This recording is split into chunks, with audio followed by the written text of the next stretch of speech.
If it feels possible for you, you are not growing. You must look for situations where you don't think you can do it. It feels impossible, but you choose to lean into it anyway. Because these are the moments where you will experience growth like you've never had before. And most people think that they are afraid of failure, or rejection, or the judgments of other people. But this is not the thing that you should be afraid of.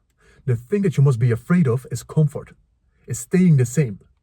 Comfort will destroy all of your dreams and all of your potential. And your comfort zone doesn't mean that you feel comfortable. This is the mistake that a lot of people make. Your comfort zone actually means that you stay in what you know, in what is familiar to you. You stay in situations that protect your identity and your stories and beliefs that you have about yourself and the world around you. And your comfort zone can feel uncomfortable. So if we would take this to extremes, let's imagine that you are in an abusive relationship. So you feel discomfort on a daily basis, emotionally, physically, mentally. You feel this discomfort and pain on a daily basis. But I would also argue that this is still your comfort zone because you are staying in what is familiar to you. The pain is familiar. When you make the decision to leave the relationship, that is you stepping outside of your comfort zone. Because now you're stepping into the unknown, into the uncertainty. So this is important to remember when it comes to your comfort zone. And if you look at your life on a weekly basis, on a monthly basis, do you put yourself in situations that challenge you like that, where you feel that pressure, where you don't think you can do it, where all this doubt and questioning is taking over? Do you intentionally create these situations for yourself where your identity is threatened and your beliefs about yourself in the world? Because most people, they are waiting for these situations to happen, where life is giving these situations to them. But if you are waiting for these situations to happen, you are only operating at such a small percentage of what you're capable of. You are capable of so much more if you intentionally lean into what feels impossible. And if you are doing this by yourself, I can guarantee you that you are in your comfort zone. And this is a hard truth where a lot of people think they're operating outside of their comfort zone. But most of them are still in their comfort zone. And especially if you do everything by yourself. Because your mind does not allow you to go to the impossible. Because it's impossible. You can't see what you can't see. Why would you even go there in your mind if it's impossible? So that's why you will always stay in things that are familiar, even though it's a little bit challenging. Do you have people around you that challenge your perspective on the world?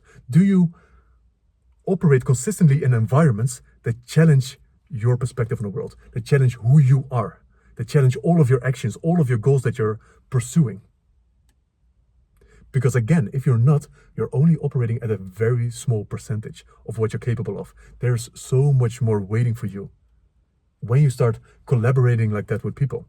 I, for example, have a hand balancing or handstand coach because I'm currently learning the one-arm handstand, the one-arm flag, all of these moves, because I really want to master these elements of hand balancing.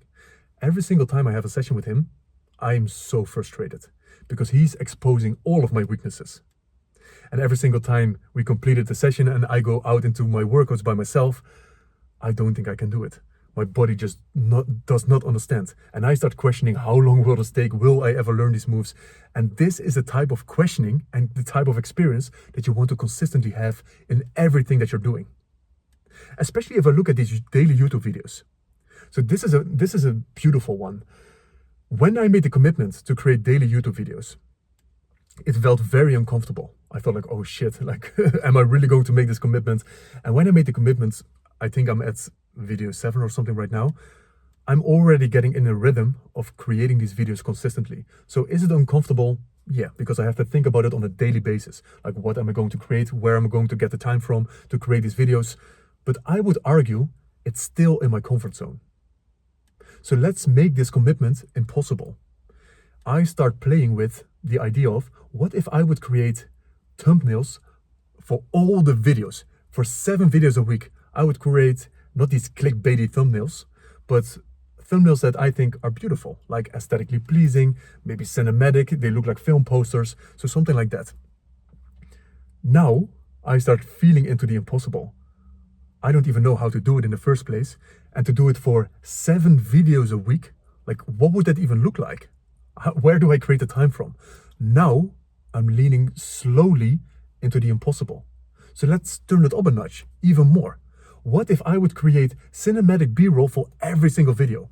So it's not just me talking in the car like this. I would create B-roll for every single video, my own B-roll, so not from the internet, with the thumbnails, with the daily videos.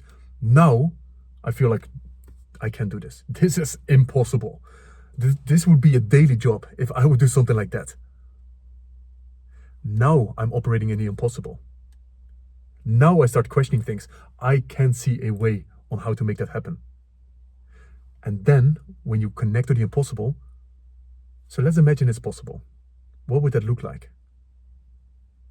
This is the area that you want to be operating in consistently in every single area of your life.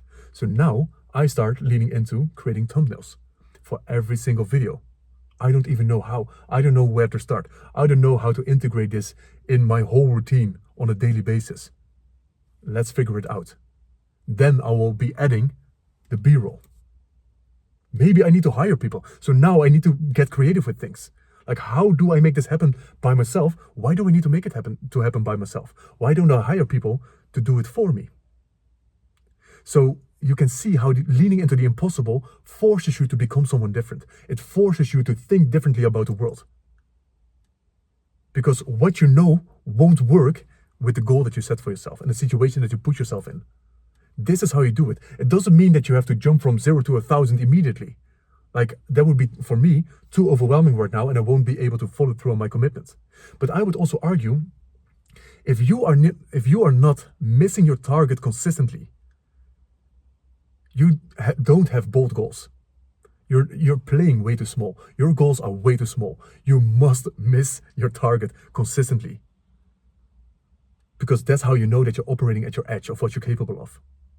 And I love this so much, like leaning into the impossible, creating with this, because this is what I do on a daily basis with the clients that I work with the groups that I'm running. This is why the people work with me, because we are creating the impossible together. The people that come to me, it's not that their life is complete chaos, it's complete shit. They are usually very high performers. But we are all blind to our own stuff. I am operating as a coach, or I am working as a coach right now for more than 8 years. I've been almost for 2 decades in personal development. I am still blind to my own stuff. It doesn't matter how much I know about the situation. I need other people to challenge me and show me the impossible, because my mind doesn't allow me to go there. The same for all of the people that I work with. The same for all of the men that join the groups that I'm running. They want to be challenged. They want to experience pressure, because doing it by yourself, you only can get so far if you do it only by yourself. I recently started a sprint, a 7-week sprint with a small group of men. And the men that joined this container, they are already performing way above average. But they joined the container because they want to be challenged on their perspectives, on themselves, on the goals. Like, how can I compress time? So in this first session, we started to explore what they wanted to create in these 7 weeks, because of course we have a structure. We are very much focusing on bold moves, leaning into the impossible, getting uncomfortable, meeting your edge. This is what we focus on, and they bring their own life into this container, their personal, professional life, their own dreams, their own ambitions. So we started to explore, what would they love to create? And I zoomed in on one individual, and he started to share his plan with me, all the nuances in his plan of what he was going to be doing. But for me, it was very confusing. It also felt very small. And it took me 10 minutes of poking. And this is a competent individual. I needed to poke for 10 minutes before he finally said, oh yeah, this is all for preparation, because in 6 months, I want to be launching this thing. I want to be starting this thing. So now things became interesting, because he put all kinds of requirements in place, and then in 6 months, he could launch this thing. I need to have this amount of followers, for example. So I removed all of these conditions, all of these requirements, pulled the 6-month goal all the way into the 7-week sprint. So he wasn't even thinking about that goal. He wasn't thinking about that dream, because it is 6 months away. I need to be doing this and this and this first. So we pulled the 6 months goal into the 7-week sprint. And I told him, what would it look like if we would create this right now, in this moment? Complete blank. He did not know. He didn't even know what it looked like. But then, so it felt impossible for him. Like, I can't do this. I don't even know what this looks like. But he, like I said, he's a very competent individual. So he started to eventually open up and question, but what if it's possible?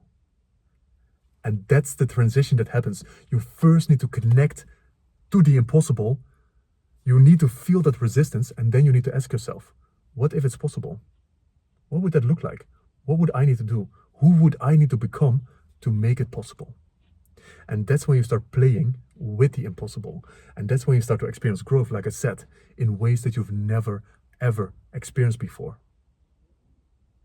So this is your reminder to intentionally create these situations. Whenever you have a goal, compress the time. Find a way to challenge yourself. Find people around you that challenge you, who you are, what you believe about the world, how you set your goals, that challenge this consistently. Because if you don't, yeah, you might be making progress. But the thing is, are you operating at the edge of what you're capable of? Like, we're not here just to grow and just to make some progress. Are you really exploring the ends of what you're capable of? And that's what the game is all about.